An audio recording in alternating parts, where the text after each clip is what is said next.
What kind of what kind of hate do you get? Because I know, listen, they call her Allie the assassin. Allie is a fucking savage, so I know the bitches hate you. Well, of course they do. And it's like, if you weren't acting so stupid, you wouldn't feel so bad if you get called out. Like, I'm sorry, you know? Like, I'll say what your mother won't, you know? Like, my bad.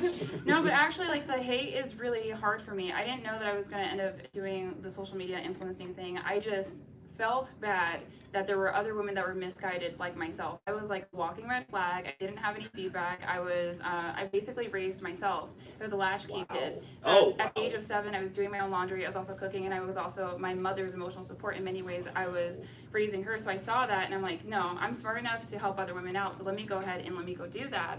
But the hate that I get, it's like 50 shades of hate. It's from everywhere, because I'm not just, you know, a housewife. I'm also beautiful, and there's other things too. I like to serve my man. I get actual pleasure from that, but I have a high IQ. So they get kind of confused. They're like, why do you even want to serve him? Why won't you just go out and get a degree? And then I'm Latina, and my husband, shout out to him, he's an old white man. So that's a problem as well. So I get it from various angles. I get it from women, and I get it from men. And this is something that I think I've noticed is very educated white women have a bigger problem with me. And it's funny because if you're getting an education as a white woman, only about 40% of the American population ever gets a degree. So a big reason why those women even get to college in the first place is because they're coming from a 2-parent, well-rounded household. Okay. So I have like a major problem with white feminists because once they leave their house, like, oh yeah, you know, girl power, we're oppressed, and we're also, you know, like above men in that way too. Right. But they say that when they leave their house, they go home to a husband. And like us brown women that get an education, we're like, wait a minute, how you gonna tell me to hate a man, but you got a husband right there? What you mean? Right. So that's one angle. The last angle is that I do get hate from men, because I think that all the time, like beta, blue-pilled, or professional men as well. Because I think I speak to an insecurity. Not every man out there that comes across my content can do for me what my husband does for me. And so they're like, damn, like I want a traditional girl. How do I get one? I'm sorry, it comes down to finances and character. It costs money for me to stay home. Like we have to budget regularly. We have like weekly conversations about like what can we cut back on. You know, a fun conversation in the household is like, we need to cut back on super chats. Like we need to cool that off. Yeah, so cute. It does speak out to a lot of men's insecurities. And they look around and they think, the hate comments that I get from men is like, oh, you're so lazy. And it's like, you want a 50-50 relationship, but that is not going to make sense because you want to be taken care of by a traditional woman. And that was an honest conversation that I had with my husband. I don't know if y'all figured out the man a little bit high maintenance. I sat down and I was like, hey, you know, from what I could tell, I think we might do better if I just go ahead and quit my job. And, you know, we went back and forth about it. And it turned out to be what he ended up enjoying. And I got to say, like, it makes me really happy to wake up at 6:30 every morning to make him breakfast. You know, it's like some of our special time together. But yeah, that's definitely the various hate. What I will say is that some women start off hating me, and then they come around on the other side, and they start paying for my services, or they start having conversations. Because at the end of the day, it's like I want women to get married and stay married, and I want them to get their backs blown out on the regular. You know what I mean? Like, what's the problem with the message? But no, I don't have any winners here. And the last story I'll say about, you know, some hate, like this one thing kind of broke my heart. I had a professor. We had a wonderful mentorship relationship, and you know, I don't have a father, so he was sort of like a stand-in father figure for me.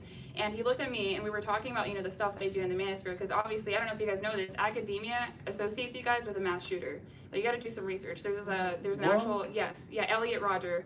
So that's how they see it. So when they're looking at me, this educated woman, they're like, what are you doing? Like, you're playing into the hands of the enemy. You're like basically facilitating a real problem for society. I don't see it that way. I think it's much ado about nothing. But I had a professor who I really respected. He looked at me and he said, you know, you say that you're always worried about being brainwashed, but there's not a lot of evidence that you aren't.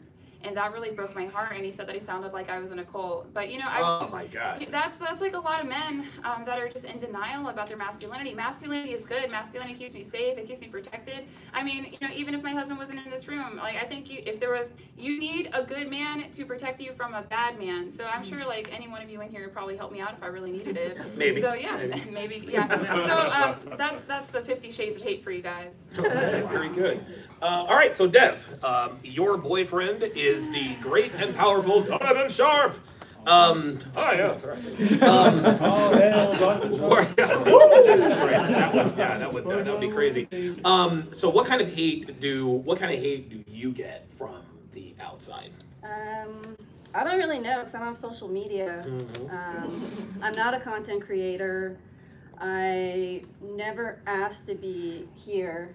I'd rather be back there. Behind the camera, yeah. Yeah, so I think the hate that I've seen comes from men who want to hurt Donovan. And the way that it affects me is that it makes me feel like I'm bad for his brand. I'm not young. I'm not a 10. I'm not even a 6. I mean, whatever. Like, you know, I have a past, all of these things. So in a way, that can get under your skin to where I often feel like I'm not good enough to be here. So I try to make up for that in ways on the back end, the things that I'm good at, the internet marketing, the coding, the web development, the things that help people find him to, you know, that's how I feel. That's rewarding for me. So I don't really care what people think about what I look like. I look good enough to have his attention. That's all I really care about. As far as the message, I don't have a message. He has the message, and I'm behind him. Yeah. So as far as that's concerned, and if it helps people to hear about how I help support him and his, you know, goals and missions and things that he wants to accomplish, then great. But I don't set out to change anybody's mind. I don't really care what people think. At the end of the day, when I go home and I close my front door and it's me and him, I have peace, I have love, and I'm very happy. So, you know, I don't really let it get to me, other than the fact that I'm not a hot, young Instagram girl or something. I'm not a trophy, you know, and like that's what oh man, well if Donovan's so good with women, how come he doesn't have a 9, blah blah, and I'm just like, because I've had 9 of them. Exactly. You know what? I know what they're like. But you've got a woman who can cook, is okay at cleaning, and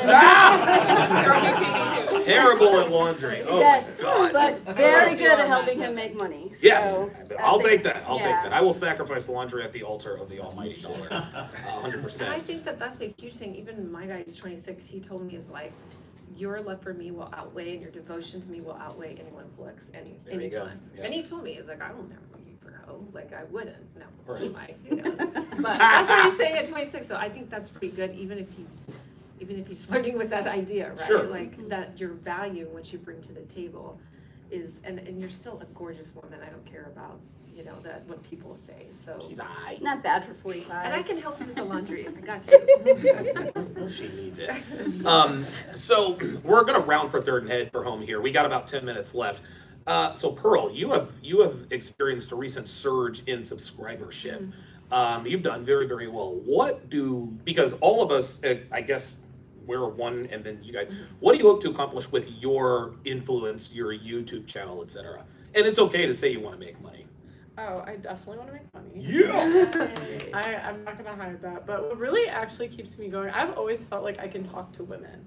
Yeah. Because I have a very my personality, I just know how to get along with people. So even if there's someone that disagrees with me, I know how to make jokes with them and keep it light where they'll we can still have a conversation. You are good at that. Yeah, so we can still have a conversation even though we agree on nothing. There's girls that have come on my show where I've literally said yo, girl, he settled for you because your body count is 40. And after the show, she said she'd come back on. Oh, wow. And that's the crazy thing. Jesus Christ. And I've just felt like I can convey the message in a different way because a lot of men just want to dunk on women in this which is fine. There's a total market for that, and That's kind of what Kevin did, right? Yeah, there's a market for that, but that's not going to change their mind. It's just going to make them hate you. Yeah. So if you come at it in a different angle where it's more long form content where you're really explaining these ideas to them, a lot of times they're a lot more willing to listen. Yeah. And that's what I hope to accomplish with projects like this. Yeah. And you guys heard my speech. I mean, at the beginning, I was like, dude, no girls allowed. But in order for men and women to have better relationships, at some point we gotta talk. It can't be.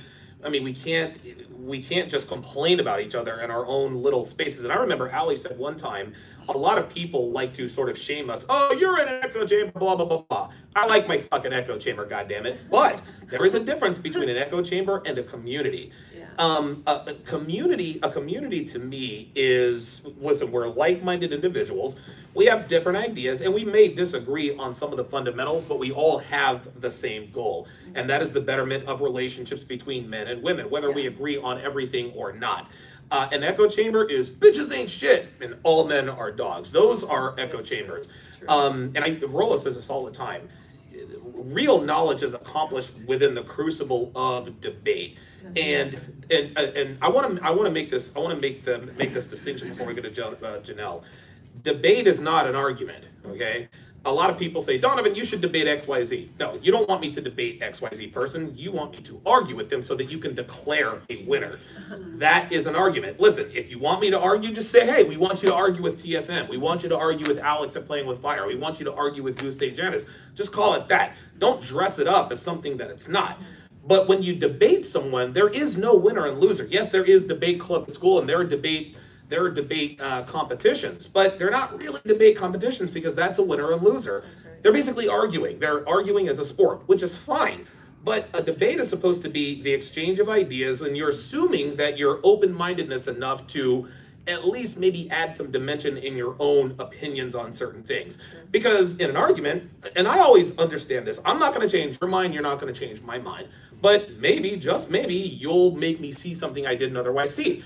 Alex from Playing with Fire, he is, dude, like he's a fucking grease ball. If I ever see him, he's smack on sight. But I'll tell you what, during our debate, he made me realize and understand that when I said that men don't commit to sluts, he said, well, listen, man, if it's your assertion that most women are sluts or had a hoe phase, then most men don't commit to most women. He says, would it be fair to say that most men don't commit to women who act like sluts? Ding. I was like, oh, you know what? You're absolutely right. I still don't like the guy, but I'm man enough to admit, you know what? That's a better way of putting it. That is the purpose of a debate. I'm not here to argue with anybody. I've done that plenty.